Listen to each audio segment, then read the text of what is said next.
Accueilli à l'entrée de la ville d'Iriba par la population et en sa tête le préfet du département d'Iriba, Ibrahim Naham, et le sultan de Darzakawa, Sa Majesté Bakit Abdraman Hagar, la ministre déléguée auprès du ministre des Finances, chargé de l'économie et du plan, Fatime Haramassil, effectue le déplacement pour s'enquérir des conditions de vie des réfugiés à l'est du pays. Juste après cet accueil, la délégation s'est rendue à la résidence du préfet d'Iriba. Comme il est de coutume, la ministre déléguée auprès du ministre des Finances chargée de l'économie et du plan a expliqué l'objectif de sa mission aux autorités, celui d'échanger avec toutes les composantes de la société sur les conditions de vie des réfugiés. La ministre déléguée et la forte délégation qui l'accompagne se sont rendus au camp des réfugiés de Erdemi, localité située à une dizaine de kilomètres de la ville.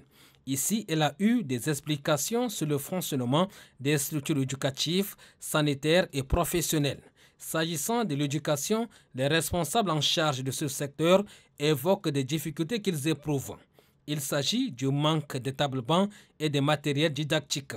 L'urgence étant signalée, la délégation rassure les acteurs de la machine éducative que des solutions seront trouvées dans un bref délai pour leur permettre de contribuer à l'éducation des enfants.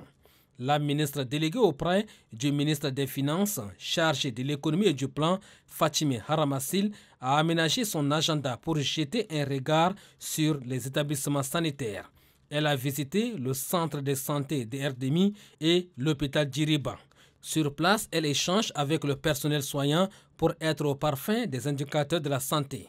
Le centre de formation professionnelle en construction, lui aussi, a reçu la visite de la délégation. Au cours des échanges, l'entreprise rassure à la ministre déléguée que les travaux sont à la hauteur de 70%. Une prouesse saluée par la délégation qui insiste sur le respect